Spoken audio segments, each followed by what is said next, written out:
Selamat datang di channel Alur Donghua. Sebelum menonton, silahkan subscribe, biar Mimin tambah semangat update-nya. Beberapa hari kemudian, di gua kediaman Raja Badak Emas, peralatan emas dan perak di lantai aula utama berserakan di mana-mana, dan cangkir pecah berserakan di mana-mana. Semua prajurit iblis dan jenderal iblis gemetar dan berlutut di tanah. Yin Yu menundukkan tubuhnya dan menundukkan kepalanya, dan ekspresinya tidak bisa terlihat dengan jelas. Pakaiannya berlumuran darah, dan dia tampaknya terluka parah. Maksudmu selain si Chuan Kong, ada manusia Dewa Tai tahap awal di sampingnya, dan Tong Yu dibunuh olehnya. Setelah melampiaskan amarahnya, Raja Badak Emas perlahan duduk kembali di kursi emasnya dan bertanya dengan mata sipitnya yang menyipit. Yang mulia, orang itu telah menguasai hukum waktu, dan dengan kerjasama hukum ruang si Chuan Kong, Yin Yu berbicara semakin lambat, dan dia berhenti sebelum dia bisa menyelesaikan kalimatnya. Jadi kamu pantas dikalahkan, Raja Badak Emas bertanya dengan nada tinggi. Maafkan aku, Yin Yu membungkuk ketakutan. Lupakan saja, jika Tong Yu tidak pamer di awal, dan kalian berdua bergabung untuk membunuh musuh, hasilnya mungkin tidak seperti ini. Raja Badak Emas menghela nafas panjang. Setelah mengatakan itu, dia melambaikan tangannya, dan sebuah piringan ungu terbang keluar dari tangannya. Itu memancarkan cahaya ungu yang menyilaukan, dan formasi ungu terkondensasi darinya. Sosok pria parubaya berjubah ungu muncul di barisan. Itu adalah putra tertua dari Holy Lord, si Zanfeng. Dari tampilan Daoist Golden Rhino, saya tidak berpikir Anda ingin menyelesaikan kesepakatan dengan saya. Tampaknya pembunuhan saudara ke-13 saya tidak berjalan dengan baik, si Zanfeng mengangkat alisnya saat berkata. Yang mulia, kesepakatan ini sedikit tidak pantas, bukan? Mengapa Anda tidak memberi tahu kami bahwa ada seorang kultivator ranah Dewa Tai di samping si Chuan Kong, dan menyebabkan saya kehilangan dua jenderal saya? Raja Badak Emas bertanya dengan ekspresi tidak ramah. Si Zanfeng sedikit tertegun ketika mendengar ini, dan sedikit keterkejutan muncul di matanya. Dia kemudian berkata, Daoist Badak Emas, Anda telah bersalah kepada saya. Adik laki-laki saya cukup berbakat dalam bisnis, dan dia telah tinggal di rumah asal luas untuk mengelola bisnis. Dia baru saja kembali dari dunia abadi belum lama ini, dan saya benar-benar tidak tahu siapa yang bersamanya. Namun, seorang kultivator ranah Dewa Primordial belaka, rekan Badak Emas Daoist seharusnya dapat menanganinya, bukan? Jika itu benar-benar kultivator Dewa Primordial biasa, salah satu dari 3 bulu di bawahku akan dapat membunuhnya. Sayangnya, orang itu mengolah hukum waktu. Selain itu, adikmu mengolah hukum ruang. Mereka adalah jenis yang paling sulit untuk dihadapi. Mereka tidak semudah yang kamu katakan. Raja Golden Rhino mendengus dingin. Ini, apakah mereka berdua masih di bawah yurisdiksimu? Si Zanfeng ragu sejenak sebelum bertanya. Apa, jika mereka meninggalkan wilayahku, pangeran pertama harus pergi dan membicarakan bisnis dengan Hei Weasel. Lalu apakah bisnis kita di sini masih dihitung? Jika tidak masuk hitungan, maka saya harus mengunjungi pangeran pertama tidak peduli seberapa jauh Sun City. Jin Si mengangkat alisnya dan berkata dengan dingin. Saya harus mengunjungi pangeran pertama karena tidak menepati janjinya. Rekan Daoist Golden Rhino, Anda tidak perlu mengancam saya begitu cepat. Jika mereka masih berada di wilayah Anda dapat membunuh mereka. Saya akan menggandakan hadiah yang saya janjikan kepada Anda, kata si Zanfeng tanpa ragu-ragu. Selain itu, aku juga ingin pangeran pertama membantuku menekan pasukan Hei Weasel untuk sementara waktu. Selama pangeran pertama setuju, saya pribadi akan pergi dan membunuh mereka tanpa meninggalkan jejak, kata Raja Badak Emas. Tentu, si Zanfeng segera berkata, Yin Yu, pergi dan kumpulkan pasukan dan siapkan kereta. Aku akan berburu secara pribadi. Raja Golden Rhino menyipitkan matanya dan melambaikan tangannya saat dia berteriak. Setengah bulan kemudian, kereta terbang Jasper melaju di udara di atas hutan pegunungan yang dipenuhi asap dan racun. Di gerbong terbang, Han Li dan Si Chuankong berdiri di depan satu sama lain dan melihat sekeliling dengan ekspresi serius di wajahnya. Kakak Li, kamu sudah mengemudikan kereta terbang ini selama lebih dari setengah bulan. Mengapa kamu tidak beralih ke kapal terbangku dan istirahat? Si Chuankong menepuk pundak Han Li saat berkata, tidak apa-apa, ini bukan apa-apa, kamu belum pulih sepenuhnya. Lebih baik kita meninggalkan tempat ini secepat mungkin. Han Li menggelengkan kepalanya dan berkata, sebenarnya, kamu tidak perlu terlalu gugup. Kami telah mengubah arah beberapa kali dalam setengah bulan terakhir dan dengan sengaja menekan aura kami. Kami bahkan tidak berani melepaskan kekuatan indera ilahi kami terlalu jauh. Tidak mungkin mereka menemukan kami. Apalagi, tidak lama kemudian kita hampir bisa terbang keluar dari wilayah Jinxi. Pada saat itu, Si Chuankong tiba-tiba berhenti di tengah kalimatnya. Kakak Si, mulutmu hampir setajam gagak, kata Han Li sambil tersenyum masam. Puluhan ribu mil di belakang mereka berdua, kereta emas besar melayang di langit. Itu total 3 lantai. Itu dihiasi kristal emas berkilau tergantung di mana-mana, memancarkan semburan cahaya keemasan yang menyilaukan. Di depan gerbong, ada 10 wildebeest bersayap emas yang diselimuti baju besi emas. Mereka terus mengepakkan sayap dan menarik kereta emas ke depan dengan kecepatan tinggi. Di sekitar kereta, ada juga ratusan binatang buas setengah manusia yang ganas.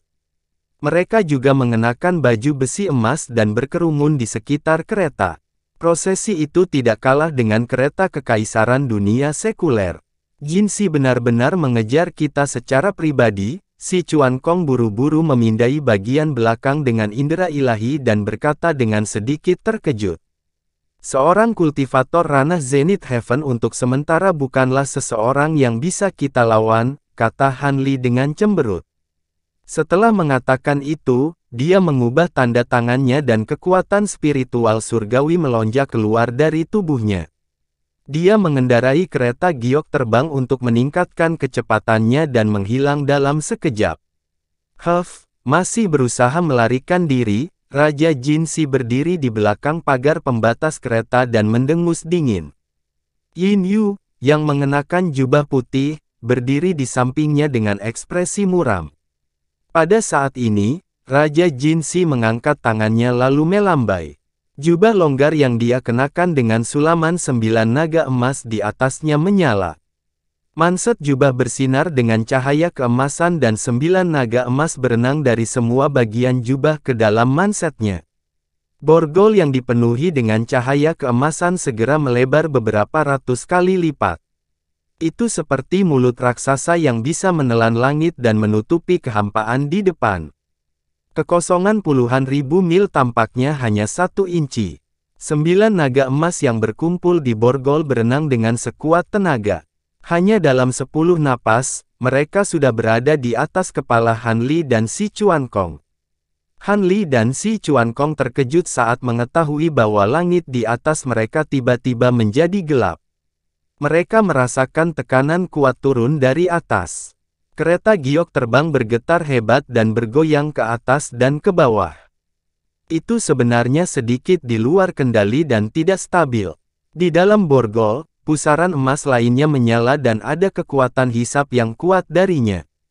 Itu menyeret kereta terbang batu giok ke bawah dan membuatnya tidak bisa melarikan diri. Melihat ini, ekspresi Si Chuankong tiba-tiba berubah. Kakak Si, pegang pundakku, teriak Han Li. Pada saat berikutnya, lapisan cahaya keemasan di tubuhnya tiba-tiba meluas dan berubah menjadi domain roh emas yang kelilingnya beberapa ratus mil. Itu menyelimuti lingkungan. Manset raksasa memasuki jangkauan domain roh waktu dan kecepatannya segera melambat. Namun, setelah sesaat, Raja Badak Emas meraung dan pusaran emas di lengan bajunya tiba-tiba bergetar hebat.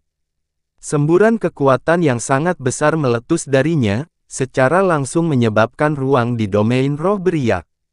Itu hampir tidak terpengaruh karena menekan ke arah Han Li. Menghadapi bahaya yang mengancam, Han Li mencengkeram kereta dengan kedua tangannya dan roda kebenaran segera berputar di dalam tubuhnya. Seluruh tubuhnya dan kereta giok berubah menjadi busur buram, muncul ribuan kilometer jauhnya dalam sekejap mata. Raja Jinsi hanya merasa pandangannya kabur, seolah pikirannya berhenti sejenak. Saat dia bereaksi, borgol yang dia rentangkan sudah di udara. Wajah si Chuan Kong penuh kejutan. Setelah berbalik dan melihat ke kejauhan, dia segera menggabungkan kekuatan spiritual surgawi dengan Han Li dan membantu mendorong kereta terbang giok untuk terbang dengan kecepatan beberapa kali lebih cepat dari sebelumnya. "Cepat dan kejar mereka," teriak Raja Jinsi. Dengan lambaian telapak tangannya, cambuk besar yang terkondensasi dari cahaya keemasan jatuh ke 10 rusa kutub bersayap emas di depannya. Pantat 10 rusa kutub bersayap emas mengalami pukulan berat pada saat bersamaan. Armor emas retak dan luka yang mengejutkan muncul. Namun, 10 rusa kutub bahkan tidak mengeluarkan rengekan. Mereka semua mengepakkan sayap lalu berlari kencang. Han Li, yang terbang di depan, tidak berani berharap sedikit pun. Roda sejati di tubuhnya terus berputar. Di bawah dukungan kekuatan hukum waktu, dia membawa si Chuan Kong dan kereta terbang untuk terbang ke depan. Jarak antara mereka dan kereta Raja Jinsi sebenarnya diperpanjang sedikit demi sedikit. Ketika si Chuan Kong melihat ini, dia sangat gembira. Namun, ketika dia melihat wajah pucat Han Li, dia tahu bahwa menggunakan metode ini dan membawanya serta kereta terbang pasti menghabiskan banyak energi. Dia takut akan sulit untuk melanjutkan. Seperti yang diharapkan, Han Li segera menghentikan bolak-balik semacam ini. Dia bahkan tidak bisa mempertahankan domain roh waktu yang menyelimuti bagian luar dan menghilang. Untungnya, setelah terbang terus-menerus selama lebih dari 10 napas, arah pegunungan di bawah mulai berubah. Hutan pegunungan hitam kehijauan asli mulai berkurang secara bertahap. Tidak banyak jejak pohon tinggi di tanah, tetapi banyak semak pendek muncul. Medan pegunungan juga berangsur-angsur menjadi datar, dari pegunungan yang menjulang tinggi hingga perbukitan yang berkelok-kelok. "Kakak Li, kita hampir berada di wilayah Raja Musang Hitam. Dia dan Jinsi tidak terlalu akur, jadi dia pasti tidak akan membiarkan Jinsi masuk ke wilayahnya. Selama kita sampai di sana, untuk sementara kita bisa lebih aman."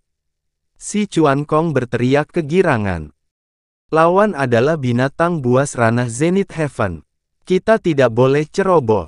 Han Li mendesak kereta terbang Jasper dengan seluruh kekuatannya, dan kewaspadaan di wajahnya tidak berkurang sedikit pun. Begitu dia selesai berbicara, dia merasakan fluktuasi aneh datang dari belakangnya. Selanjutnya, domain roh sempit dan panjang yang membentang beberapa puluh ribu kilometer meluas dan benar-benar menyelimuti mereka. Puluhan ribu kilometer di belakang, kereta emas besar itu tiba-tiba tenggelam, dan 10 wildebeest bersayap emas jatuh bersamanya. Setelah itu, bola daging emas besar melesat keluar dari kereta dan mengejar mereka dengan kecepatan yang sangat cepat. "Cepat bubar!" Hati Han Li tersentak, dan dia berteriak dengan keras. Tapi itu sudah terlambat. Dalam domain roh Raja Badak Emas tampaknya telah menempuh beberapa puluh ribu kilometer dengan satu langkah. Itu langsung muncul di atas mereka berdua, dan sebuah kaki emas besar menginjak ke bawah. Han Li merasakan tekanan spiritual yang tak tertandingi turun dari langit, dan seolah-olah ada gunung yang menekannya. Perasaan tidak berdaya muncul di dalam hatinya, dan dia ingin dengan paksa mendesak roda sejati untuk mundur sekali lagi, namun dia sama sekali tidak dapat melakukannya. Tetapi pada saat kritis ini, lapisan cahaya perak yang aneh tiba-tiba menyala di samping Han Li. Dari antara alis si Chuan Kong, jimat perak langsung terbang keluar dan meledak. Di mana cahaya beriak, kedua sosok itu tenggelam di dalamnya lalu menghilang seketika. Suara ledakan keras terdengar. Kereta terbang Jasper dipengaruhi oleh cahaya di kaki emas, dan langsung meledak dan berubah menjadi bubuk hijau. Di udara, masih ada semburan cahaya keemasan dan fluktuasi spasial yang samar, namun sosok Han Li dan Si Chuan Kong sudah menghilang. Raja Badak Emas memperhatikan bahwa mereka berdua telah melarikan diri, dan dia mengeluarkan raungan yang sangat marah. Dia melirik pegunungan di bawah dan melihat ke kejauhan, seolah-olah dia akan terus mengejar. Namun, saat sosoknya bergerak, ekspresinya tiba-tiba berubah, dan dia berhenti tiba-tiba. Tanpa sadar, di langit yang jauh, gumpalan awan gelap yang sangat tebal tiba-tiba muncul. Setelah lama melihat awan gelap, ekspresinya berubah beberapa kali. Pada akhirnya, dia tidak mengejar mereka. Sosoknya terbang kembali, mendarat di kereta emas, dan melarikan diri jauh. Puluhan ribu mil jauhnya, di atas bukit yang penuh dengan semak hijau, tanah tiba-tiba membengkak, dan dua sosok muncul dari tanah. Itu adalah Han Li dan Si Chuan Kong. Saat ini, mereka terlihat agak kotor, terutama Si Chuan Kong. Masih ada bekas darah merah gelap yang tergantung di sudut mulutnya. Jelas, dia sibuk melarikan diri dan tidak punya waktu untuk menghapusnya. Raja Badak Emas ini sebenarnya tidak mengejar kita. Han Li menggulung lengan bajunya, dan debu di tubuhnya menghilang. Dia mengejar kita sepanjang jalan, dan telah membobol wilayah Raja Musang Hitam. Ketika dia baru saja melompati, kurasa dia tidak mau membiarkan kita melarikan diri, jadi dia mencoba untuk melihat apakah dia bisa berhasil dalam satu serangan. Lagi pula, dia tidak berani masuk terlalu dalam. Jika tidak, setelah Raja Musang Hitam keluar dengan kekuatan penuh, saya khawatir tidak akan mudah baginya untuk melarikan diri. Si Chuan Kong berkata sambil terengah-engah. Apa yang baru saja terbang dari antara alismu? Itu benar-benar bisa menteleportasi kita puluhan ribu mil. Han Li mengangguk dan bertanya lagi. Ini adalah salah satu dari sedikit jimat penyelamat yang diberikan ayahku. Itu hanya bisa digunakan sekali. Si Chuan Kong menggelengkan kepalanya saat berkata dengan senyum pahit. Baru saja, saat aku berteleportasi, samar-samar aku merasakan aura sekuat badak emas, tapi aku tidak punya waktu untuk menyelidikinya dengan hati-hati sebelum memasuki tanah. Jangan bilang kita baru saja keluar dari sarang serigala dan masuk ke mulut harimau. Han Li mengerutkan kening lalu berkata, alasan mengapa saya ingin melarikan diri ke sini bukan hanya karena saya menganggap musang hitam dan badak emas tidak cocok satu sama lain, dan saya ingin mengusir harimau untuk melahap serigala. Sebenarnya, ada pertimbangan lain. Meskipun Raja Musang Kegelapan ini juga merupakan salah satu dari 10 bencana, masih ada beberapa perbedaan antara dia dan yang lainnya. Si Chuan Kong menyeka noda darah di sudut mulutnya saat dia berbicara perlahan. Ah, apa bedanya? Han Li mengangkat alisnya bingung. Meskipun Dark Ferret King ini adalah binatang buas yang memakan daging mentah dan meminum darah, dikatakan bahwa ketika dia pertama kali mencapai Dao, kesempatan yang dia miliki di awal sedikit istimewa. Dia tidak berkultivasi dalam teknik Sein Domain kami, tetapi seni Taois dari 3 dewa murni alam abadi Anda. Oleh karena itu, temperamennya tidak haus darah seperti 10 bencana lainnya. Sebaliknya, ia suka berbudaya dan membaca buku puisi. Dikatakan bahwa dia berpura-pura menjadi seorang sarjana dan melakukan perjalanan ke beberapa dinasti sekuler, kata Si Chuan Kong. Binatang buas yang membaca buku puisi benar-benar aneh. Han Li sedikit mengangkat alisnya saat berkata, itu hanya perilaku monyet yang konyol. Ada desas-desus bahwa dia pernah berpartisipasi dalam ujian kekaisaran suatu negara di tahun-tahun awalnya. Namun, dia gagal 3 kali dan bahkan tidak bisa mendapatkan gelar cendekiawan tinggi. Oleh karena itu, dia menjadi ganas dan melahap istana kekaisaran negara ini dari kaisar hingga pejabat 6 kementerian, Si melanjutkan. Lagi pula, dia adalah binatang buas. Temperamennya tidak stabil. Saya pikir kita harus pergi secepat mungkin, Han Li merenung sejenak lalu berkata. Kakak Li, kamu mungkin tidak mengetahui hal ini, tetapi Raja Musang Hitam selalu memiliki hubungan yang ambigu dengan orang-orang di kota besar. Mereka juga diam-diam berdagang satu sama lain. Jelas bahwa dia ingin menyingkirkan identitasnya sebagai salah satu dari 10 bencana. Oleh karena itu, selama kita tidak dengan sengaja menimbulkan masalah, tidak akan ada terlalu banyak risiko di wilayahnya. Selain itu, saya ingin melakukan perjalanan ke kota Black Ferret mereka. Si Chuan Kong mengubah topik dan berkata, Kota Musang Hitam. Han Li sedikit terkejut. Meskipun pegunungan 10 bencana itu liar, itu menghasilkan bahan spiritual khusus yang disebut giok hangat matahari ungu. Itu adalah harta yang sangat langka yang dapat menyesuaikan tingkat kecocokan antara Nas Chen Soul dan tubuh fisik. Ini dapat sangat mengurangi waktu yang dibutuhkan untuk merebut Nas Chen Soul dan tubuh fisik. Salah satu bawahanku. Kamu seharusnya melihatnya di reruntuhan sekte kebenaran.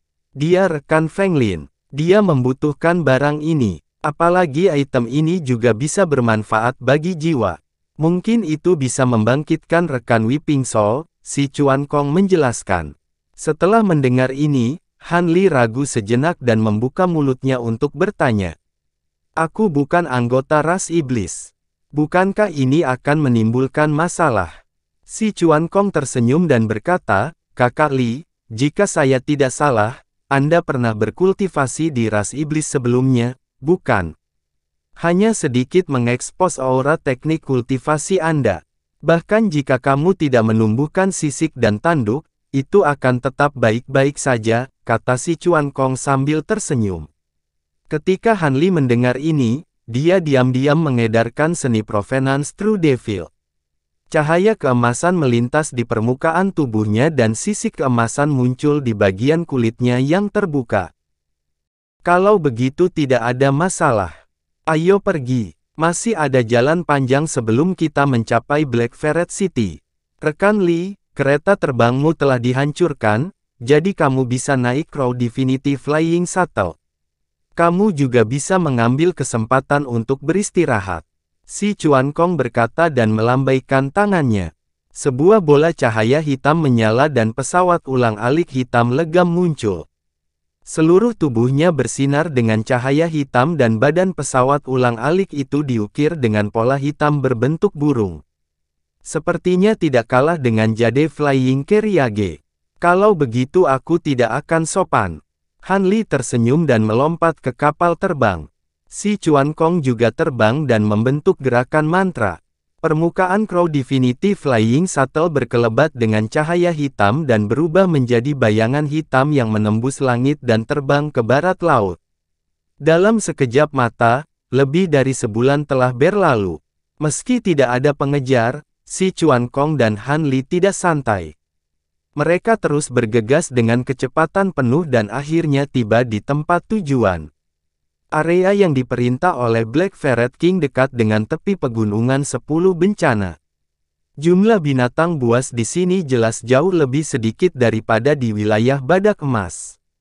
Keduanya memiliki perjalanan yang jauh lebih mulus dari sebelumnya dan tidak menghadapi terlalu banyak serangan dari binatang buas. Akhirnya kita sampai. Han Li berdiri di udara lalu melihat ke depan.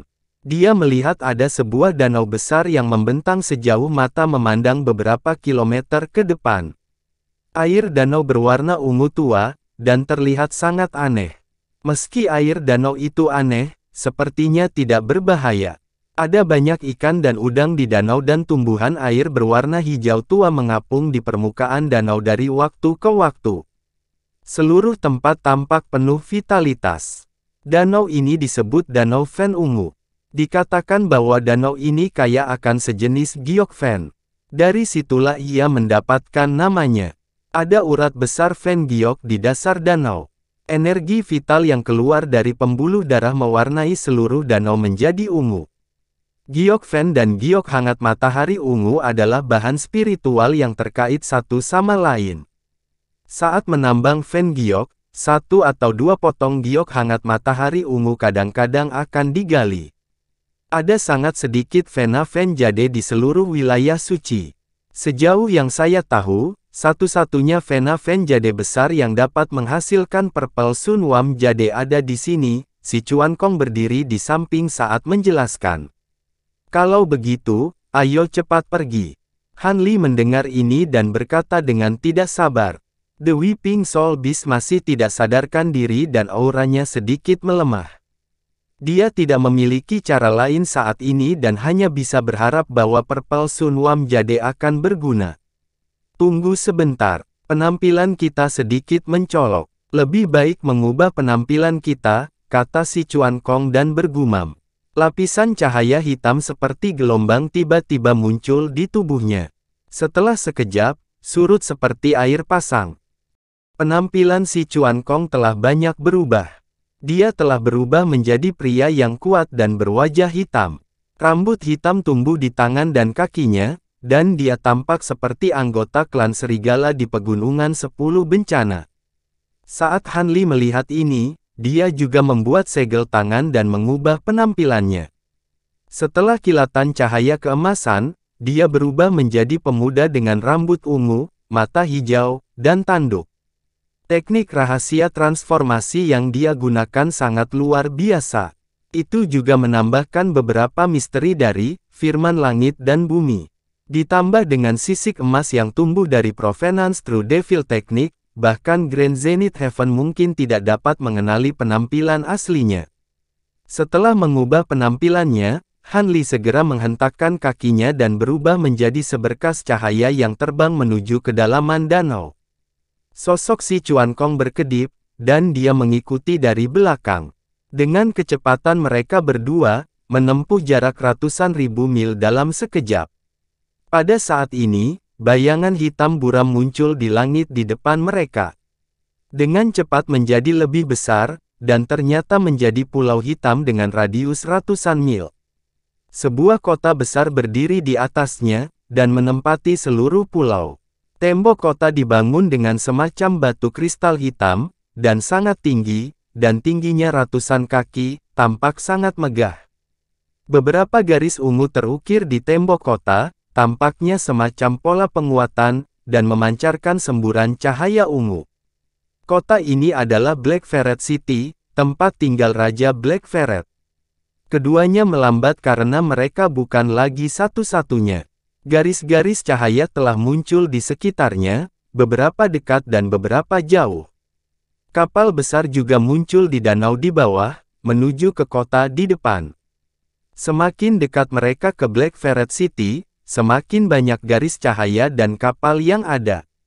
Mereka berkumpul menuju Black Ferret City seperti ribuan burung terbang ke hutan. Keduanya tidak ingin menarik perhatian, jadi menahan seberkas cahaya terang mereka, dan auranya juga dipertahankan pada level dewa sejati. Han Li melihat kapal-kapal raksasa itu, dan dia tiba-tiba mengangkat alisnya, menunjukkan sedikit keterkejutan. "Kakak Li, ada apa?" Si Chuan Kong bertanya. "Bukan apa-apa, hanya saja di sepanjang jalan, binatang buas yang kami temui semuanya dalam bentuk binatang. Hanya ketika kultivasi mereka mencapai tingkat tertentu baru dapat berubah menjadi bentuk manusia.